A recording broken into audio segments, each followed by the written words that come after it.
Haiti borders with the Dominican. Her name is Serena Buffalino. They call her Mrs. B, and her class always begins with a pledge. Something local, something global. Haiti. They're words that carry Yes. weight here. Helping yourself means helping others, giving back, here and a world away in Haiti. And nobody's helping them, except for people like us. It was through her the class learned of Haiti, of the nearly 1 million orphans, many with no school, no support, no Mrs. B in their lives. They could not wrap their head around that. Mrs. B's students are among Toronto's most at risk. Their challenges vary from emotional and behavioral difficulties to learning disabilities. Their trauma so severe they can't function in a regular school setting, and we aren't allowed to show most of their classmates. For most of the kids, most of society has turned them away. And in this classroom, they're accepted. They're accepted no matter what for who they are. Take Yolanda. She came here last year so burdened and withdrawn, she would often fall silent, sometimes for days on end. It was, she says, Mrs. B's patience, her quiet encouragement, that saved her. She actually saves people's lives from dangers. And perhaps that's why these marginalized kids feel such a kinship with the orphans of Haiti, and why they were moved to act. And so when Yolanda and Jackie and Patrick said, well, Miss B, we need to build them a school. Build a school, no easy task. They started out raising money. They sold samosas, washed cars, screened movies, you name it. And in just a few months, this little class raised $20,000. So much, it's not just a one-room schoolhouse they can build, but a full 3-story school. And so Mrs. B set off on a journey she'd dreamed of, up into the dusty mountains above Port-au-Prince to a town called Canaan. It's home to thousands of earthquake refugees who live with no running water, no electricity, and no school, until now. The first step was a temporary school. It's up and running, 53 students already in uniform. The permanent school for 250 is growing from its foundations. It makes me want to cry because she just makes me feel so awed, and I'm very proud of her. All of this because of a handful of students back in Canada and Mrs. B, the teacher who believed in them. These are for you. At another fundraiser, a special tribute to the students, accepted by someone who without Mrs. B might not be here. They believe in me and I believe in them, and together we not only change our lives, but we change the world around us. For inspiring great things and seeing the potential in everyone, Serena Buffalino is this week's Everyday Hero. This is the reason why I do what I do, is because of Yolanda and all the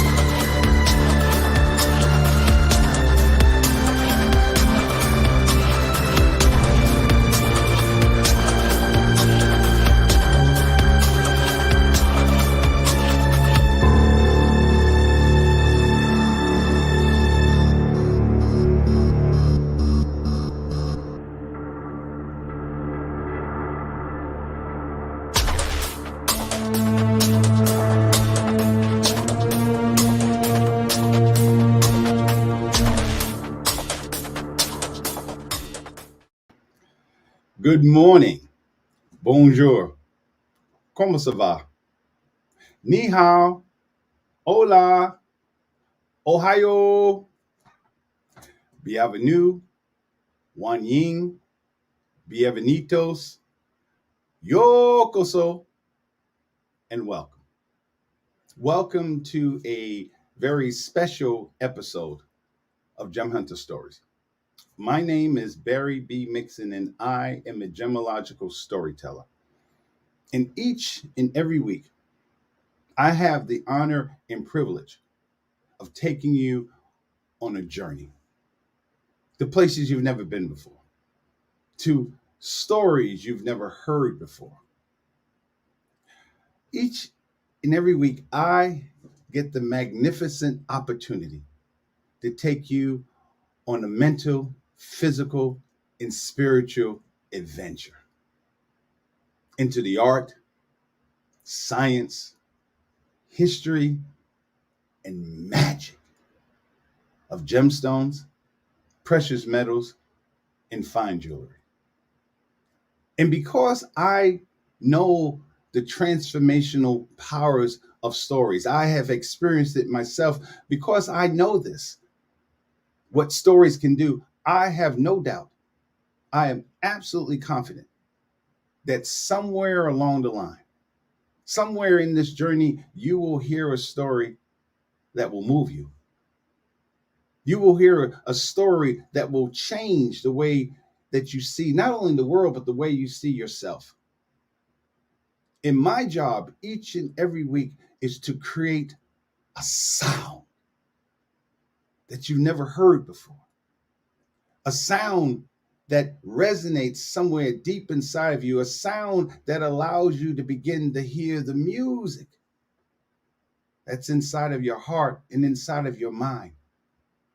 And my hopes is that you take that sound, that thing that's inside of you, and you use it as a template, as an inception point, as a bridge between, and to help between where you are now and to help you begin to discover the value of your own stories. When I say discover the value of your own stories, this show, what we're going to do this episode is to, and we started yesterday, and thank you for being here today, because we need to start expanding. When I say the value of your own stories, once you begin to see your value, you begin to see the value of the people around you, your friends, your family, the people that you work with. You begin to hear, once you begin to hear your own stories and see how your own stories resonates with what's inside of you, then you can extrapolate that out to understanding what are the stories of the people that you love, the people that you spend your time and energy with. And this is a challenging episode for me, not because I don't know what's inside of me, because for a long time I have been scared to express this because we live in such a different world. Today we're going to talk about two things primarily. We're going to talk about topaz. We're going to talk about topaz. Those of you who are born in the month of November, this is your stone. You also have topaz. And as we said yesterday, you have citrine. Notice the difference, the challenges. Topaz is a wonderful gemstone. The deal with the technical issues. Topaz is a aluminum silicate fluorite hydroxide. It has a hardness of 8, whereas a citrine has a hardness of 7.5.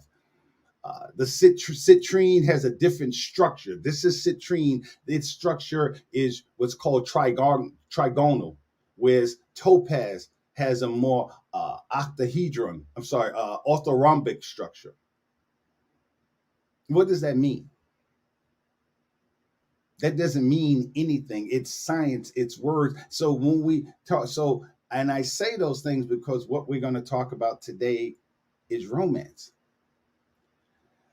If you haven't noticed by now, I am a hopeless romantic. And my mother did that to me. Yeah, she did. In a good way. I was born in the 60s. I was born in 1960. And during the 60s, this is when television was becoming more and more popular. So what my mother would do, and a lot of women would do, is the moms would do, is put their child in front of the television. And for me, that was the beginning of my training. I've been around women. I am not, before we get started, I am not an expert of romance. I'm certainly not an expert of women, but I've just been around women my whole entire life. My mom is a woman when she wasn't a dragon, but she was playing the dragon on TV. My mom's a woman. My grandmother was a woman. My sister's a woman. Women that I've worked with. There are people in my life that are around me. I've been around a lot of women in my life. And because I grew up as a nerd, women would talk to me all the time. I'm the kind of guy that women would take with them to places. And I would be so busy listening to what they were saying. After a while, they would start talking to me and go like, girl, Barry, you know who I'm talking about. And I saw that as a badge of honor, because I knew that I was entering into a special world, the communication of women. So when I talk about romance, you have to understand that this is something that I've seen for a long, long time. I grew up in a period of time with my mother watched all the old romantic movies, all of them, Humphrey Bogart, Cary Grant, all the movies that made people cry. At least my mother. My mother was extremely emotional, so it was nothing to see her just bawling. And I would go, Mom, what are you crying about? I used to call her Mommy. Mommy, what are you crying about? She loved it, and I would have to learn watch what made my mother cry, and what was about this scene that was so special to her. So I grew up with this concept of what romance is. I used to think that when you kissed a woman, that automatically it was a loving, caring kiss, that the woman would kiss the man and her foot would just rise up. Remember those old scenes where the woman's leg would just rise up? I thought in my head that was a kiss. That's what a kiss meant. I grew up in watching movies where men were knights. That's why the whole concept of Star Wars, the Jedi Knights, the Marine Corps, that resonated with me, because that's what I saw. I grew up in a world thinking that, and I've known women like this, where women were there are women on the planet, there are women that I know in my life right now that 1,000 years ago, you would have had to at least kill a dragon, to be with her. There's women that I've known in my life that literally, if you said that you wanted to date this woman, you wanted to be with this woman, your friend would say, well, you Shirley got a dragon, right? What do you mean? If you go to Shirley's house, you see all those bones? Those are bones of all the guys who didn't do right, and the dragons got them. And when you love the woman, that didn't matter. It didn't matter, because that was the person that you loved. That's the person that you cared about. So for me, have that mindset and to live in a world where romance is just, oh my God, I feel like I live in a world of Neanderthals. Not saying that I'm not a caveman. I am. I'm more of a Cro-Magnon man. My hands are not dragging the grounds, but the way romance is seen and treated is it's just so superficial.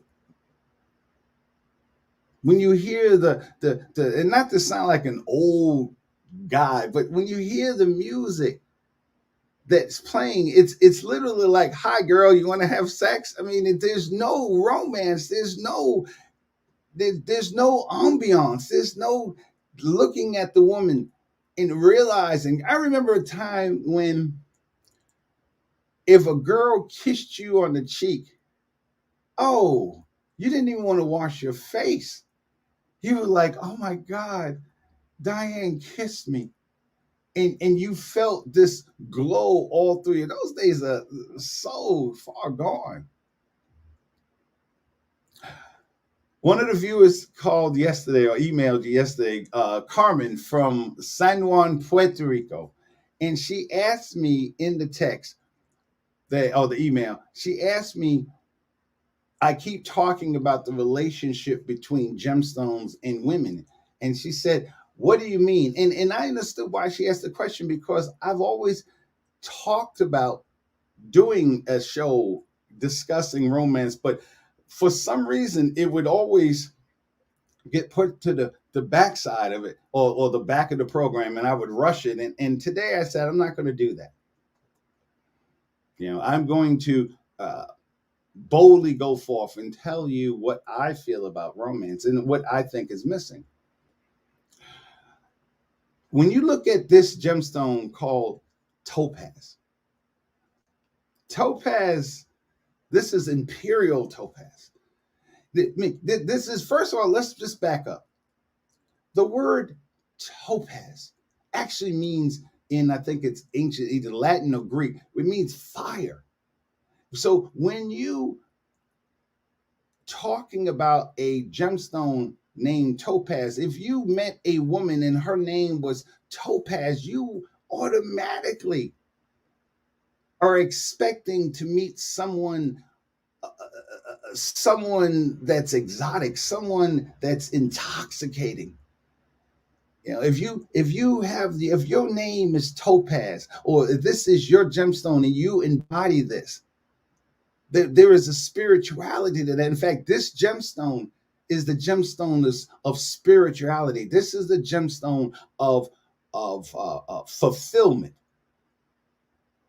When you wear this gemstone, where citrine was the gemstone, we talked about citrine. Citrine is a gemstone of imagination. Topaz is a gemstone of spirituality. When you work with topaz, you're talking about a gemstone that enhances your mental gifts. It enhances your mental skills. So imagine having a gemstone inside of you or on you, in your hands, your fingers, your neck, that literally enhances your mental clarity. So going back to gemstones, the reason why I can make them, because when you have a woman in your life and her name is Topaz, or she's wearing colors and her hair, her eyes, her nails, her lip, when you have that experience, you should already know that you've got to another level of heaven.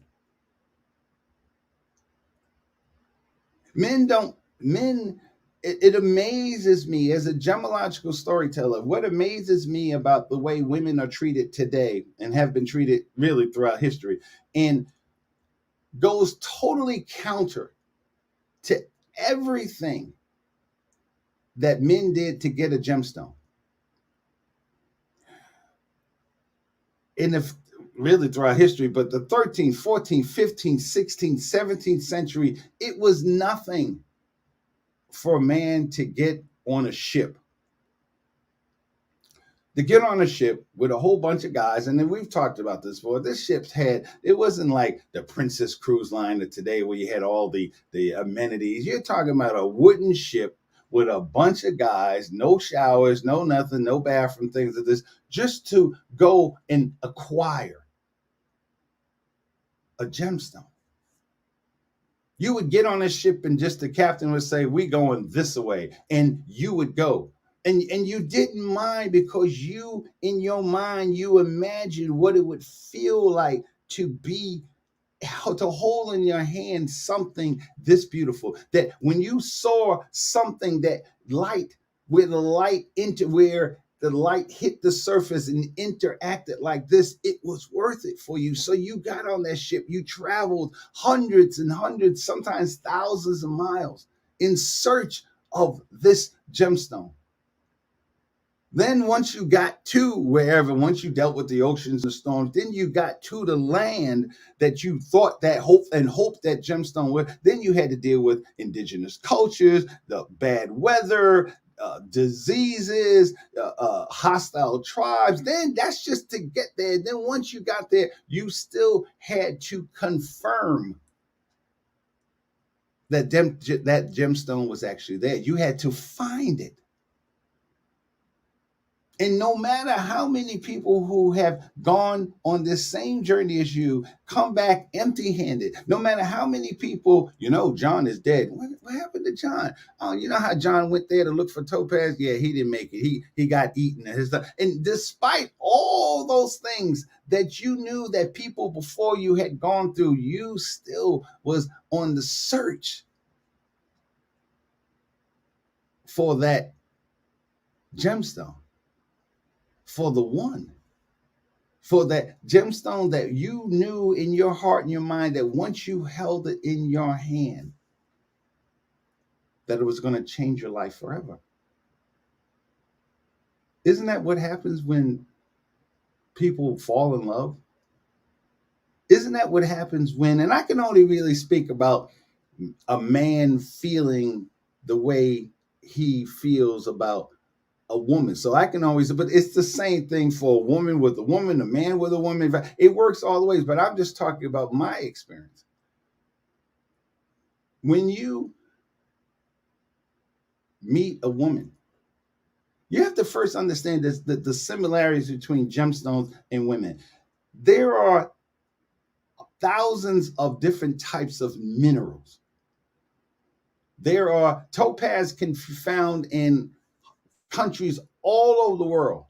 India, China, United States, Africa, Europe, the Middle East. You can find topaz. In fact, the word topaz comes from not only fire, but there's an island, a very hard to find island somewhere off the coast of Africa named Topaz. And then some legends that's where the original topaz came from. But topaz are rare. Topaz is rare. When I told you yesterday how citrine is citrine is a quartz. It's silicon dioxide. And I told you that quartz is the most abundant element on Earth.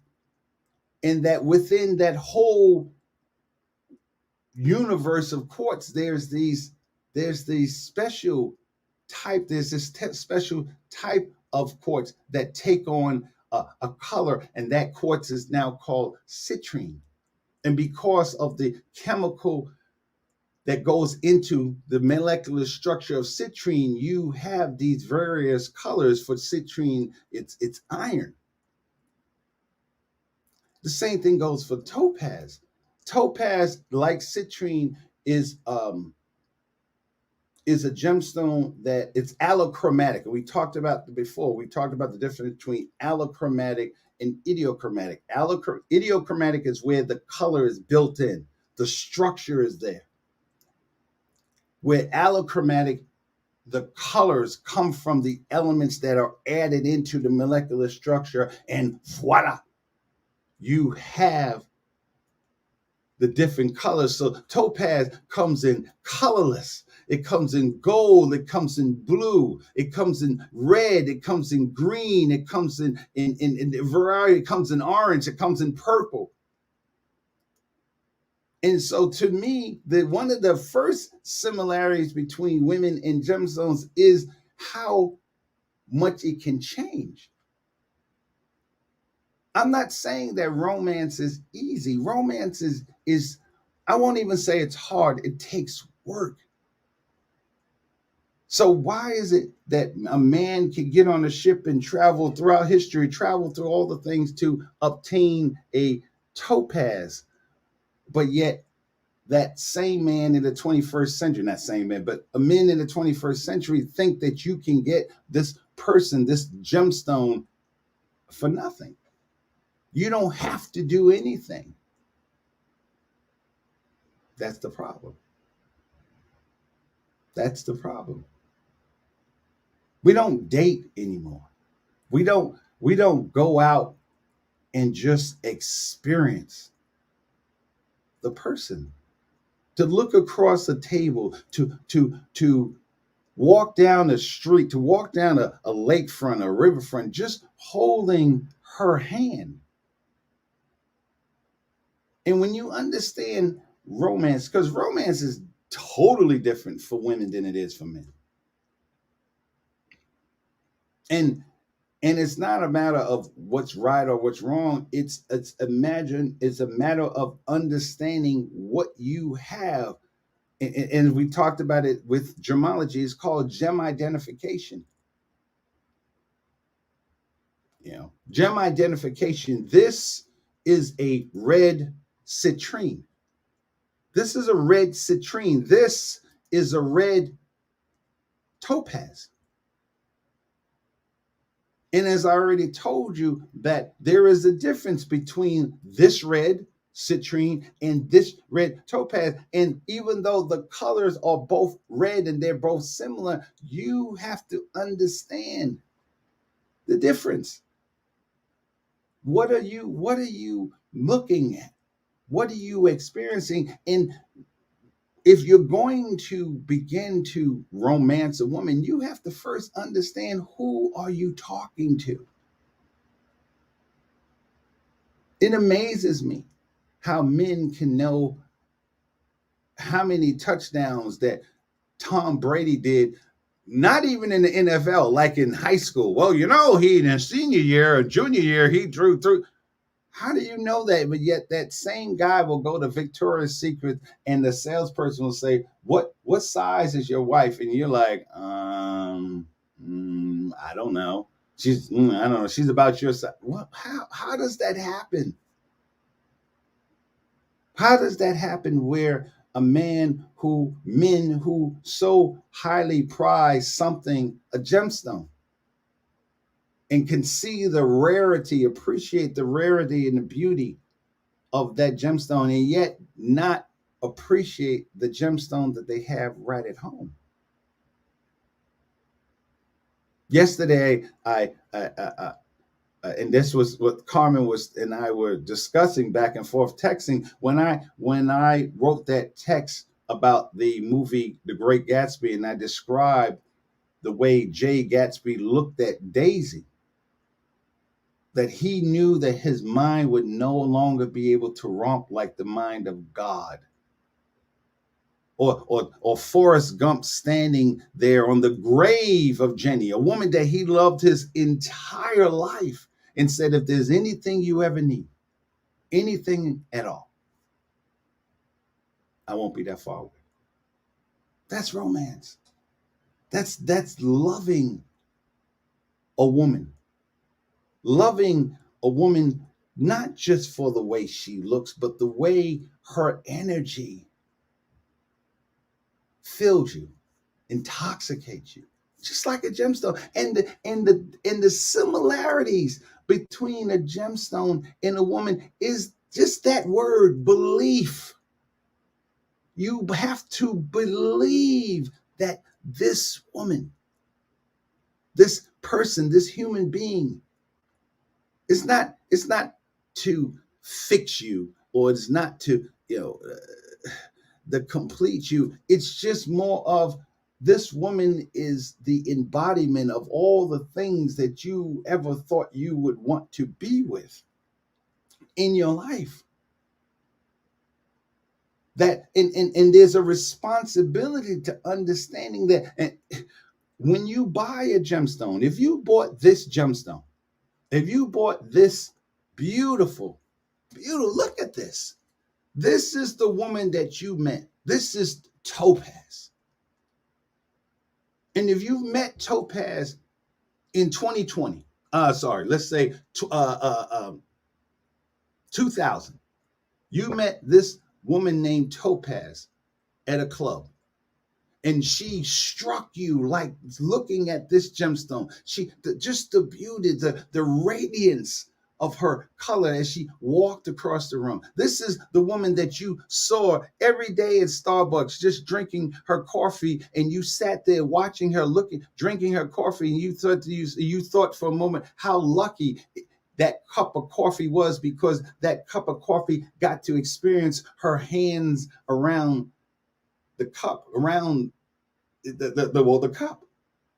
You imagine what it would feel like if you were coffee and experiencing her lips, her taste. And you just sat there and just said, oh, So you met this woman. You got a chance to meet Topaz by some, you spilled a cup of coffee and you met and you had the opportunity to love, to be with, to hold, to experience this woman named Topaz. Now here in 2022, has the Topaz changed? Yeah, she may have changed. She may have changed. Maybe now she's purple. Maybe now she's more of a yellowish color, yellowish golden. Maybe now she's blue, but she still remains the same Topaz that you first experienced 20 years ago. So the care, the work that you had to do to be with that woman in the beginning shouldn't change. And I'm speaking to the guys now. Romance is not, it's work. It can be challenging, but it's really not that hard. Because like a gemstone, Carmen, like a gemstone, a woman will tell you exactly what she wants. All you have to do is listen. The key word to romancing, not just a black, for me, African American women, or it's women in general. Women will tell you exactly what they want. All you have to do is listen. Listen to the conversations she has about the world in general. If she tells you, if you're walking down the street and she sees a specific color and she says, "Ooh, that's pretty. I love that color." You, in your mind, you should be making a mental note. Okay, she likes blue. Okay, cool. Yeah. If she sees, if there's a certain type of food that she likes, a certain type of sensation that she enjoys, then you should be making a mental note. And this is the fun part.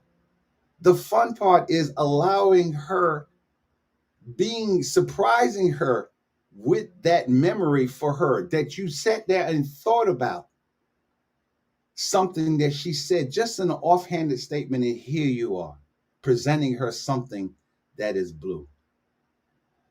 So today, before we go into more about romance, we're going to take an opportunity, take a moment to listen our sponsors tell you what they want, and you will listen to them, and then we'll come back on the other side.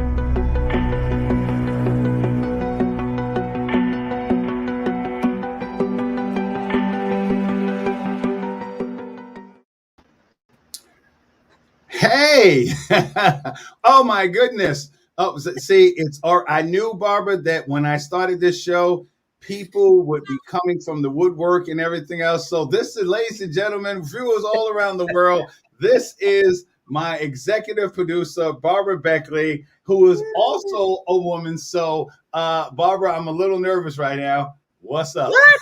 What's up? We playing? What's going on? See? Did you listen? Did you listen to me yesterday?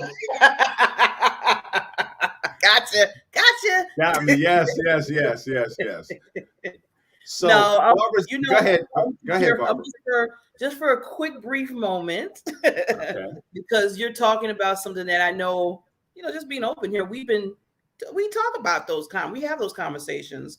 And I was just telling you just the other day how it would be so lovely if you could have like this awesome teaching, like just a platform for men. And, the women got to come in. I get it. Right out for men to really just understand that. And I just want to add a little bit what you said, Barry, when you said listening, taking awareness of what a woman likes, like you said, and you notice certain things about how she does her hair or what she likes or different colors or whatever. And then you take that into account to come back and say, okay, you know, I appreciate it so much. I'm paying attention to you. And I think that's the biggest thing. So I look at that as active listening, not so much as just, you know, because you can listen to somebody talk and be like, okay. And then, you know, you know how you always say, okay. Yeah, baby. Yeah, I got you. Yeah. Okay, baby, you know the game is on, baby, right? Okay. And then you kind of in the way. No, but when you sit there and you really pay attention to like, oh, you know, I know you like short earrings, or I know you like the long necklaces, and I bought, you know, and then you might buy them or what, but you just notice what they like. But you know, I feel like it has to go two ways too. I mean, I know you've been talking about the romance with women, but it has to. And I say this all the time.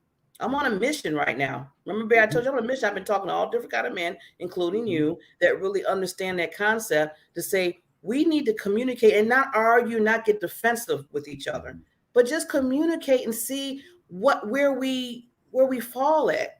It's not always going to be roses. I understand that. But at least you can try to understand each other and see where we're at to a certain point, so we can kind of just be together in a way that it's not going to be so, you know. Well, it starts out with one word: value. That's what this show is about. This show is about value. When people ask me, what do you teach? And, you know, I have degrees in science and gemology and everything else, but ultimately, all of it comes down to value. The reason why men were willing for beginning of time, willing to do the work, is because they valued what they had. They valued what they were going to get. So it's, as you said, it does go both ways. Women have to value the men who are trying to make an effort. If you already know, ladies, and I'm talking to the ladies now, you guys know, let me tell a secret. You guys know that we special. You know, you say it. I mean, come on. I watched Oprah. Y'all know that men are special. Like, you know, little yellow school bus kind of special. You know that we have, let's break it down to science. You guys have 2 X chromosomes. We have an XY. So we're already broken. We're already defective. You know, it's like you go to Best Buy, you buy that refrigerator and says defective, parts missing. Hello, that's me. But so if you get with a man, ladies, it's just like going to the supermarket. Ladies are wonderful in being focused on what they're buying. Barbara, when you go to Best Buy to buy a refrigerator, do you come out with a stove? You don't come out with a stove. You went in there for a refrigerator, you came out with a stove. There's a problem with that. And what happens in a lot of relationships, and the same thing that never happens in gemology, is no one ever says to me, well, you know, Barry, I want a diamond. I want a diamond. And I go, okay. And then they come back and I show them this. This is a colorless topaz. Notice I said colorless topaz. So would you, Barbara, be happy with the colorless topaz if you said you wanted a diamond? Nah. But yet, lots of times in relationships, men and women do exactly that. They come in and say, you know, I want to, you know, I as a gemologist, I hear women talk all the time about romance, and they say, I want a man that is that loves me and that's thinking about me and cares about me and things like this. And then you get a caveman, and you're sitting there wondering, how did this happen? Well, when you understand the stories, that's the power of it. You understand that character that you got now, called your husband, called your boyfriend, guess what? You put that character in your story. Yeah, because you devalued what you wanted. You devalue it, or you didn't read the script. The script clearly says you want a man with long wavy hair, and then you get Barry Mixon. Mm-hmm. And it's totally different. It's totally different. And we talked about that, where you know we want this. We have this ideal person, this mate, this person we want. And then we wind up with this other person, and we're like, well, what happened? And then we start thinking about, well, it was all his fault. It was all her fault. And we go to the whole thing and be like, well, wait a minute. And let's step back here. What did you want at the beginning? Mm-hmm. So why did you, just like you said about the refrigerator and stove, you wanted a refrigerator. Why did you pick the stove? Well, see, that's when you start being true to yourself. Well, it's been a while and he just popped up. It seemed like he was interested in me. So I just decided to see what, maybe he'll change. Maybe things will be different with us and all that stuff starts popping. And I'm like, still, but that's not what you wanted. But you in your mind thinking, and the next thing you know, you got the stove. Exactly. And again, to me, the power in that is understanding your responsibility in that. I'm not saying that we know men have done stupid things, continue to do stupid things. So it's not about putting blame on men or putting blame on women. Guys are, well, I don't understand why I have to sit here and listen to her, because that's the woman that you got with. You got a woman. You have a woman who expresses herself. So, or you got a man. My ex-wife, who I talk about and I loved to pieces at the time, she told me, which is really funny, she told me on a consistent basis that I was a fountain of useless information. That's what she said. You're a fountain of useless information, which actually kind of the reason why this show exists is because I started thinking to myself, I do talk a lot. What am I going to do with this? So I thank her all the time. People's like, why are you talking about your ex-wife? Because sometimes it's the antagonist that allows you to see something different. So thank you.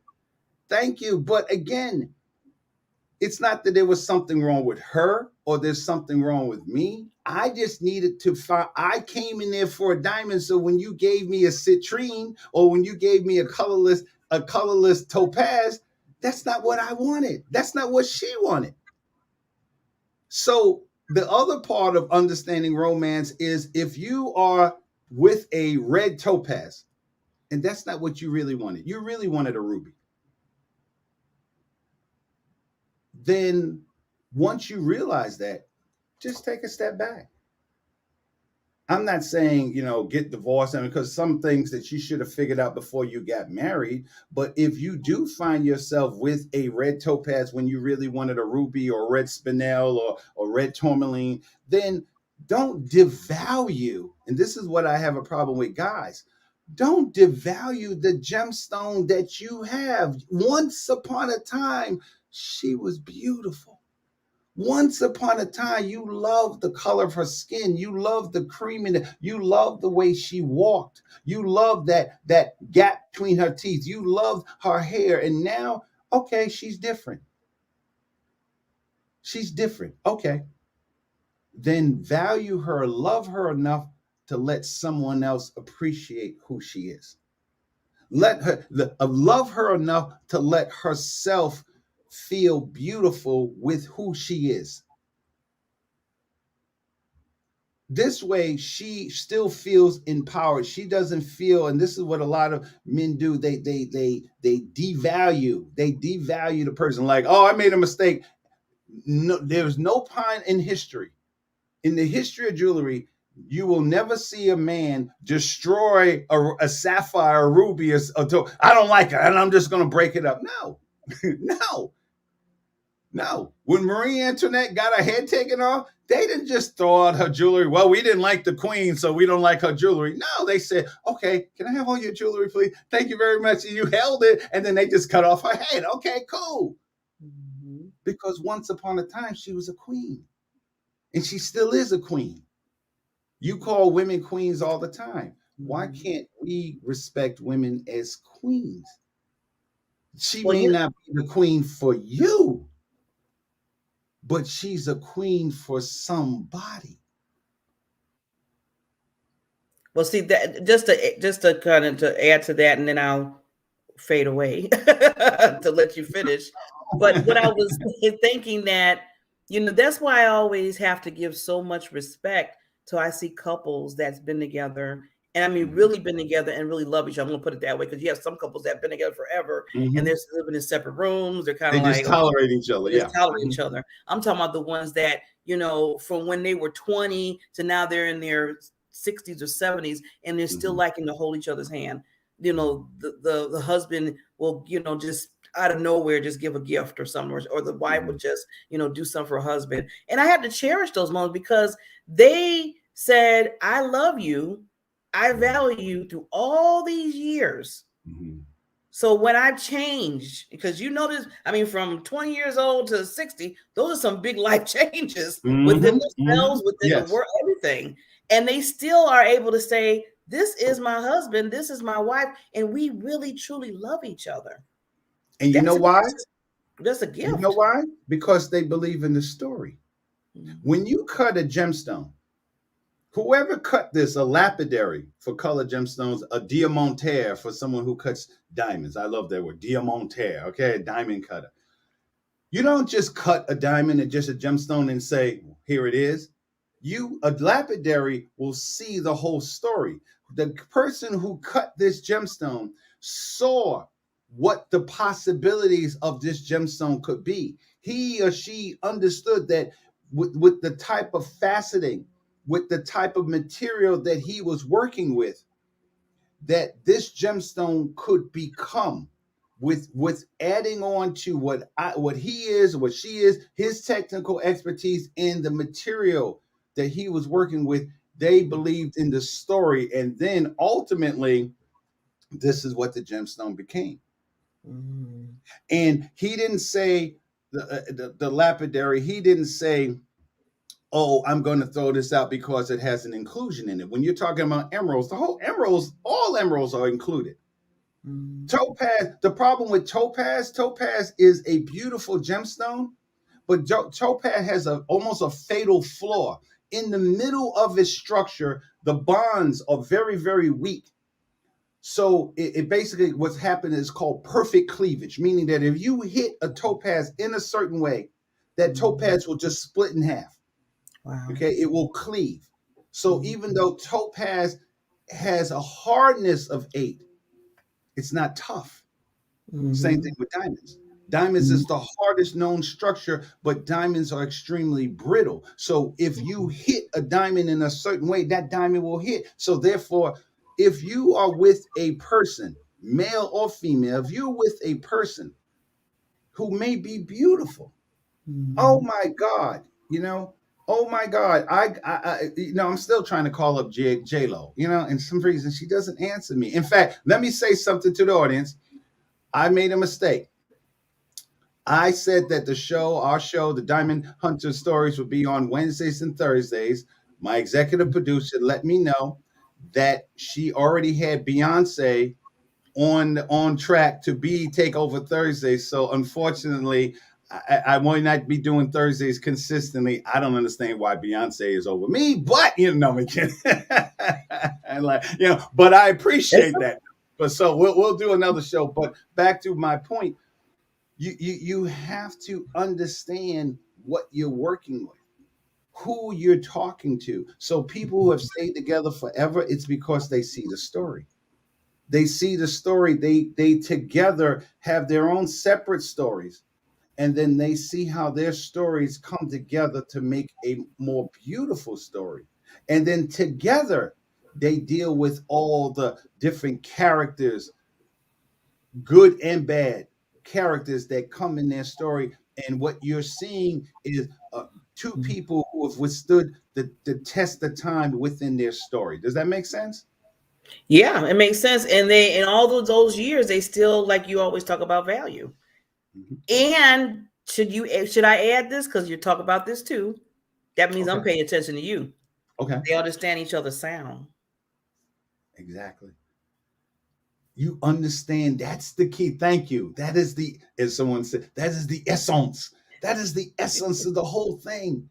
What did you love? To me, romance is so fun because all you have to do, and this is where imagination comes from. This is where the citrine, if you're into citrine, and citrine is a stone of imagination. Imagine that woman that you're with, that you won her heart. You have to imagine, at least the way I handle it, imagine yourself as that knight, as that guy, as the person. When you won a woman's heart, man, that's just like digging for gold. That's just like digging for gemstone. No, you're not going to walk down the street and just say, hey, Barbara, how you doing? I want to be with you for the rest of my life. Okay. You got to work for that. Barbara has been through all kinds of stuff, just like gemstones. You're not going to just walk down the street and go, oh, look, baby, here's a citrine. No, you got to find it. You got to discover it. And then you have to see, not saying you have to fasten it. You have to see, what is it? What's her color? What does she like? How does she respond to the light? And then you, as the knight, as the romancer, you have to be able to flow.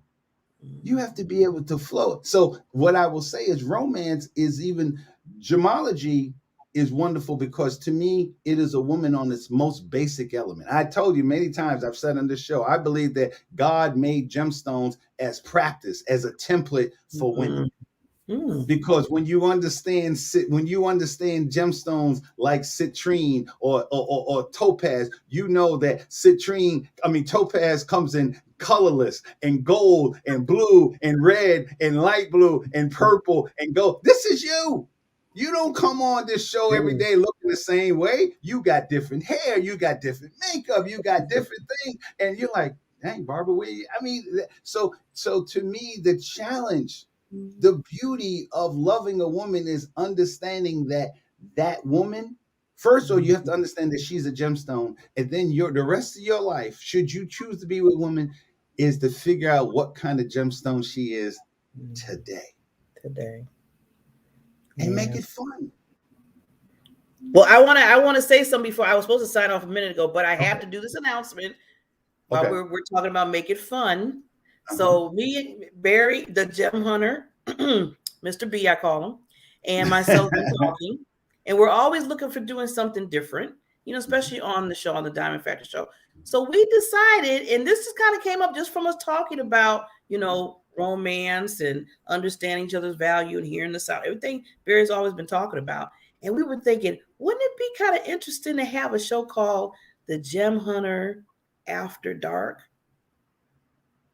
And did I come up with that idea, or did you just say Barry? Just no, yeah, we did talk about that. Yeah, the Gem Hunter After Dark. The Gem Hunter After Dark. I want it to be a show that not where people, men and women, are arguing about either, women need to do this or men need to do this. Let's do a show where we're doing the key thing to romance: listening. Yeah, listening, guys. I think that we can create it. I think we can create a show where guys will bring your piece of paper and a pad and listen to what women say. Decipher what you can do. Well, I know someone who wants a canary yellow diamond ring. That's her standard. That's what she wants. She wants a canary yellow diamond ring. She feels she deserves it. She feels that's who it. Okay, that's cool. And if you don't have that kind of money, or if that's not what you believe as a man, then that's not the girl for you. And if that is the woman for you, then you have to take on that responsibility. Don't be shocked later on, like, oh my God, I can't believe she told you that from day one. So go ahead. So these are just to go, because I'm supposed to be, seem like I need to float away, but I'm not floating yet. So this is the conversations that we wanted to have, and we thought it'd be interesting to call it the After Dark, because we were going to do it in the evening, and we are going to be I'll get it on Clubhouse. So look forward to the date and time when that will start, because it will start soon, and we would love for you to come in. We're going to have conversations just like we're having right now. And like Barry said, it's not to, okay, men are like this, women are like this. Not so much of that. We can have conversations, agree to disagree, and still be able to communicate. And that's what we want to do. And just bring out the essence of who we are, be a man and a woman, so we can understand each other. Yeah. I mean, we got to live this life anyway. Why make it difficult? Right. Make it difficult. And to me, it's so much easier. Again, you don't argue. This gemstone is purple. It's purple. You don't argue that. You don't sit there and say, well, it shouldn't be purple. It is. The molecular structure, the things that made this gemstone purple is what it is. Barbara, could I do my hair like that? No, but it works for Barbara. So if you are with a woman, if you're with Barbara and Barbara likes her hair like that, then you have to understand and love her for what she is today. Just like if I'm looking for so many gemstones in my head, topaz. If I'm looking for a topaz, and someone presents me with a beautiful purple topaz, and I say yes, that's what I want, then I have to appreciate what makes purple topaz beautiful versus an orange color per topaz. But you don't later. So that's what we're talking about. Women telling men what they like. I know, Barbara. Women telling, thank you for that, Barbara. Let me just stop. So yes, we will be starting Gem Hunter After Dark, the Gem Hunter After Dark on Clubhouse. Very soon there'll be an announcement for it. But this is the kind of conversations that I like to have. I would like to do my part as a man. And again, let me say this. I am not an expert on women. Nope, certainly not. To me, if you think you're an expert on women, you're already wrong. And I know a lot about gemstones.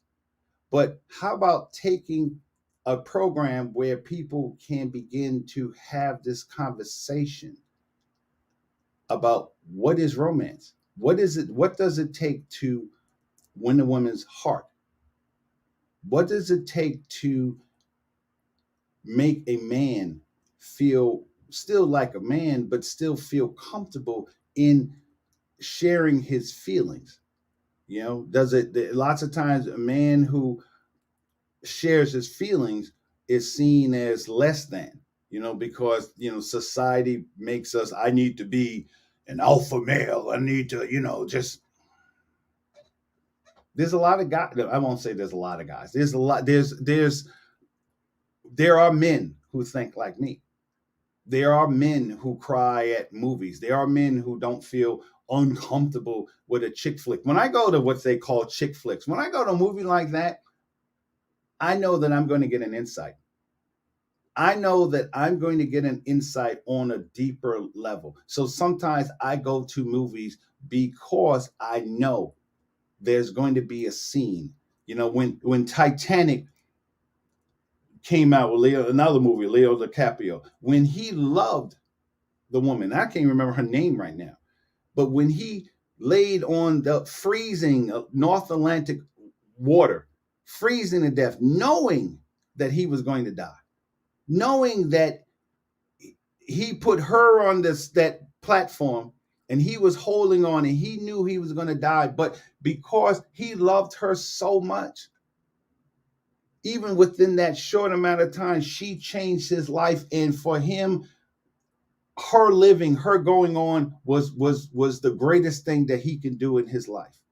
How does that happen? How does that happen? So that's what Gem Hunter After Dark will be, that kind of conversation. And again, this is for everybody, because I think that it doesn't matter black, white, Indian, Hispanic. There's a beauty, just like gemstones. There's a beauty. I can't tell you exactly where this gemstone came from. It could come from Tanzania. It could have come from Burma. It could have come from California. I don't know. But my job is, if I'm going to love this gemstone, then this gemstone has to be something that I want to discover. So thank you for being here today on this very special show. Again, we will have other shows. This is a special Thursday show of Gem Hunter Stories. I will say to you, your homework assignment is, if you're in a relationship, male or female, female, male, if you're in a relationship, take a moment in today to think about when you fell in love with that person. Think about the way that person hit your eyes. Think about the way you stopped breathing, or your heart quickened when he or she walked across the room. Take that moment. Remember that scene. Remember that day, that evening, and see where it fits into your own story. And then take that to help you discover the value of your story, because that person, you've been blessed to have that person in your life. So I'll see you next week on another exciting adventure. And until then, au revoir. I'm hanging on your every word. The love inside, I feel it burn. I've never felt this way before. I've had a taste, now I want more. So here we are, just you and me. I'm overwhelmed when you touch me. You talk so sweet, I hear the sound. 'Cause when you do, my feet won't touch the ground.